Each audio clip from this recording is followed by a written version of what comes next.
Mass variation with velocity आज का topic है ये मास वेरिएशन विथ वेलोसिटी। और ये लॉरेंट ट्रांसफॉर्मेशन का एक बहुत ही इम्पोर्टेंट, बहुत ही एप्लीकेबल पॉइंट है। जैसा कि हम लोग जानते हैं, क्लासिकल मैकेनिक्स की अगर बात करें तो उसमें, या इसको न्यूटोनियन मैकेनिक्स भी कहते हैं, न्यूटोनियन मैकेनिक्स। इसमें अगर हम बात करें तो किसी ऑब्जेक्ट का मास जो है किसी ऑब्जेक्ट का मास वो रिमेन्स कांस्टेंट रहता है। यानी अगर ये बॉडी मूव कर रही है तो उसके दरमियान इसका मास कभी चेंज नहीं होता है, मास हमेशा फिक्स रहता है, रिमेन्स कांस्टेंट। लेकिन आइंस्टाइन की रिलेटिविटी के हिसाब से या लॉरेंट ट्रांसफॉर्मेशन के इक्वेशन से, एप्लीकेशन से, अगर कोई बॉडी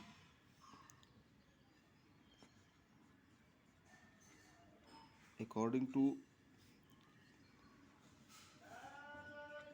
रिलेटिविस्टिक मैकेनिक्स, अगर कोई बॉडी जिसका मास m है वो काफ़ी स्पीड से अगर मूव करे अप्रोचेस टू c के आसपास, तो इसका मास बदल जाता है। और ऐसा कहा जाता है कि इसका मास जो है इंक्रीज कर जाता है, जिसकी वैल्यू कुछ दी जाती है m dash is equal to m by under root 1 minus v square by c square. तो ये मास का वेरिएशन जो है स्पीड के हिसाब से, ये डिपेंड करता है कि ऑब्जेक्ट की स्पीड क्या है। नॉर्मली हम लोग की स्पीड बहुत कम होती है सी के कंपेरेबल, इसलिए मास में परिवर्तन नहीं दिखाई देता।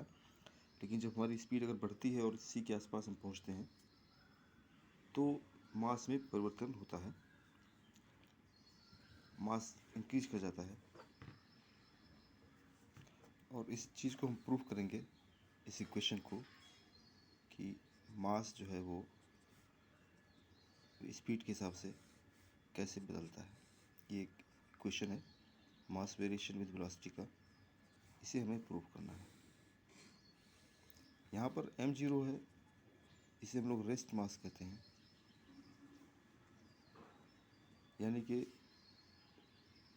यानी ये मास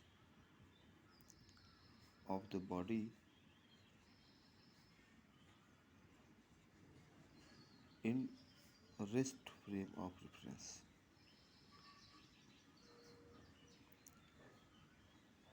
यानी कि अगर कोई बॉडी रुकी हुई है किसी फ्रेम में, मूव नहीं कर रही है, तो वो उसका मास जो है वो रेस्ट मास होगा। और जब बॉडी मूव करने लगे तेज़ी से, उस वक्त जो इसका मास होगा वो, इसे कहेंगे रिलेटिविस्टिक मास।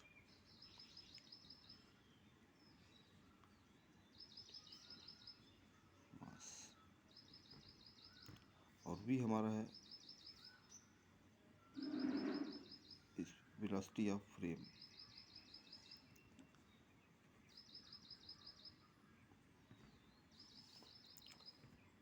तो हम आज इस इक्वेशन को प्रूव करेंगे, और ये प्रूफ किया जाता है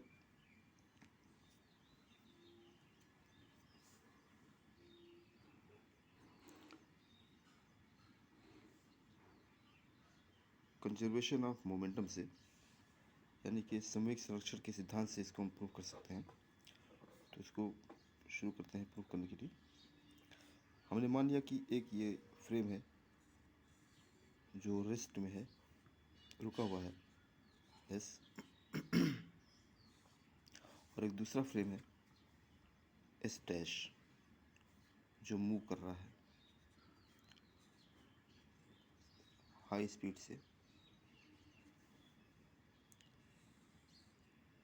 और हमने ये मान लिया कि दो पार्टिकल्स हैं ए और बी, दोनों ऑलमोस्ट आइडेंटिकल हैं।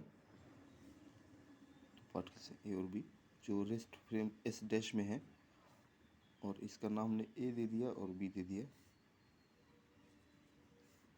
दोनों का मास m1 और m2 है मान लिया हमने।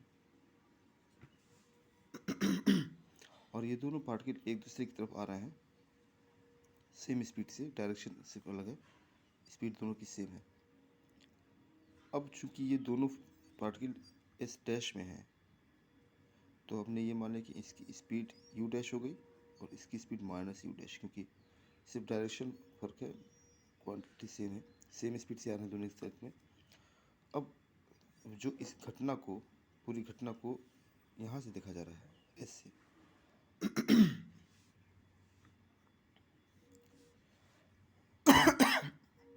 A and B are two identical particles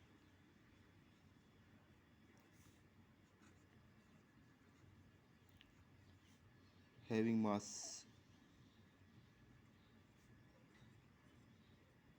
m1 and m2 and approaching to each other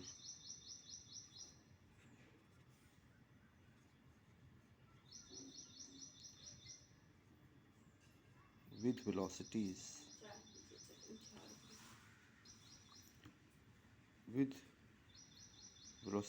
u dash and minus u dash.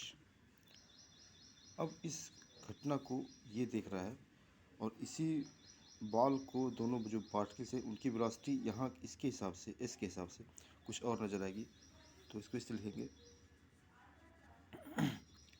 The velocity of particle observed from S is u and u1 and u2। तो हमने ये मान लिया कि अगर हम यहाँ से देखें तो हमको इस पार्टिकल की वेलोसिटी u1 नज़र आएगी और इस पार्टिकल की वेलोसिटी u2 नज़र आएगी, जो कि यहाँ पे सेम दिख रहा है, इसके हिसाब से सेम। मगर हमको देखने यहाँ से देखने पे, स्टेशनरी फ्रेम से देखने पे दोनों की वेलोसिटियाँ अलग नज़र आएंगी, स्पीड से अलग नज़र आएंगी। तो अब दोनों की यहाँ से और इस u डैश में और u1 में ठीक इसी तरह माइनस यू डैश में और u2 में क्या रिलेशन है, ये हम पिछली बार देख चुके हैं, पिछले एप्लीकेशन में, वेलोसिटी ऑफ एडिशन में। तो उसकी सहायता से हम जो एक्चुअल है और जो ऑब्जर्व हो रहा है, इन दोनों के बीच में जो रिलेशन है वो निकालेंगे। तो जो रिलेशन होगा वो ये होगा, u1 is equal to u dash plus v upon 1 plus u dash v by c square, and जो दूसरा होगा वो u2 होगा इज इक्वल टू, जहाँ पे u डैश है बी पार्टिकल के लिए माइनस ही हो जाएगा, minus u dash plus v upon 1 u dash minus u dash v by c square. ये रिलेशन हो गया दोनों की वेलोसिटीज के बीच में, एक्चुअल और अपरेंट वेलोसिटी। अब यहाँ पर हम सिचुएशन लेते हैं कि जैसे दोनों पार्टिकल्स मूव कर रहे हैं एक दूसरे की तरफ, ये जो पार्टिकल्स हैं ये दोनों मूव कर रहे हैं और दोनों के बीच में कोलिजन होता है, यू डैश है और ये माइनस यू डैश, दोनों का मास ऑलमोस्ट सेम है, वेलोसिटी बिल्कुल एग्जैक्ट ही है, और ये दोनों एक फ्रेम में है जो मूव कर रहा है, इस डैश फ्रेम में है, और इस घटना को यहाँ से देखा जा रहा है स्टेशनरी फ्रेम से। तो अब ये दोनों एक दूसरे की तरफ मूव कर रहे हैं, तो स्ट्राइक करेंगे आकर के, कोलाइड करेंगे, और कोलिजन के बाद ये दोनों आपस में ऐड हो जाते हैं, एक हो जाते हैं, यानी उनका मास जो हो जाता है वो m1 प्लस m2 हो जाता है कोलिजन में के बाद। अब दोनों की स्पीड सेम है, तो ये दोनों जो हैं इस ऑब्जेक्ट में लड़ने के बाद यहीं रुक जाएंगे, मगर इसके हिसाब से अगर देखिए एस के हिसाब से, तो ये दोनों जो है इस फ्रेम में है, एक मूव करते हुए फ्रेम में है जिसकी वेलोसिटी v है, तो ये दोनों रेस्ट के हिसाब से v वेलोसिटी से मूव करते नजर आएंगे। तो इन दोनों की फाइनल वेलोसिटी v होगी विद रिस्पेक्ट टू s। तो यहाँ पर हम अगर अप्लाई करें law of conservation of momentum अगर हम लगाएं, तो बिफोर कोलिजन और after collision, before collision equal to after collision संवेग यानी कि मोमेंटम बराबर रहेगा। तो पहले वाले का जो है वो m1u1 है और दूसरे वाले का m2u2 है, और लड़ने के बाद दोनों का मास एक हो जाता है m1 प्लस m2, लेकिन जो वेलोसिटीज़ है वो फ्रेम के साथ चलती रहती है, दोनों कंबाइंड हो जाते हैं। तो यहाँ पे हम ये u1 की जगह पे हम यहाँ से ये रखेंगे वैल्यू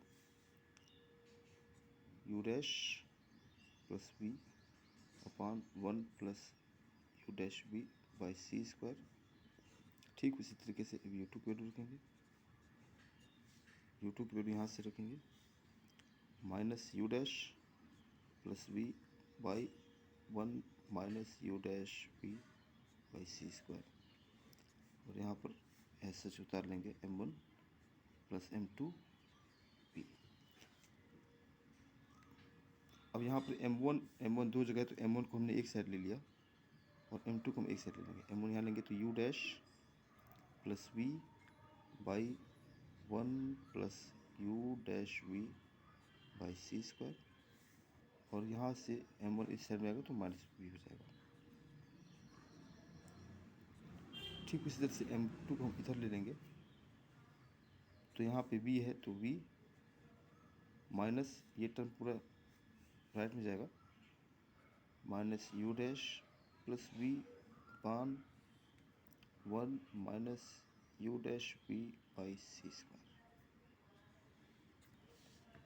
अब इसको थोड़ा सा हम सॉल्व करेंगे। m1 है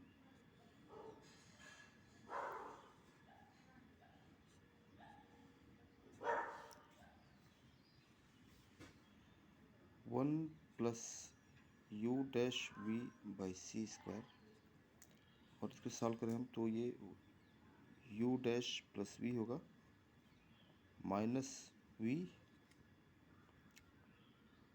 minus u dash v square by c square is equal to m2 ले लिया हमने। ठीक इसी तरह इसको भी करें अगर हम, तो 1 minus u dash v by c square, और ये हो जाएगा v minus u dash v square by c square, और ये जगह minus minus plus u dash minus plus minus हो जाएगा। अब यहाँ देखिए v और v प्लस माइनस में कैंसिल आउट हो जाएगा, तो जो बचेगा अब ये बचेगा m1 u dash minus u dash v square by c square by 1 plus u dash v by c square is equal to m2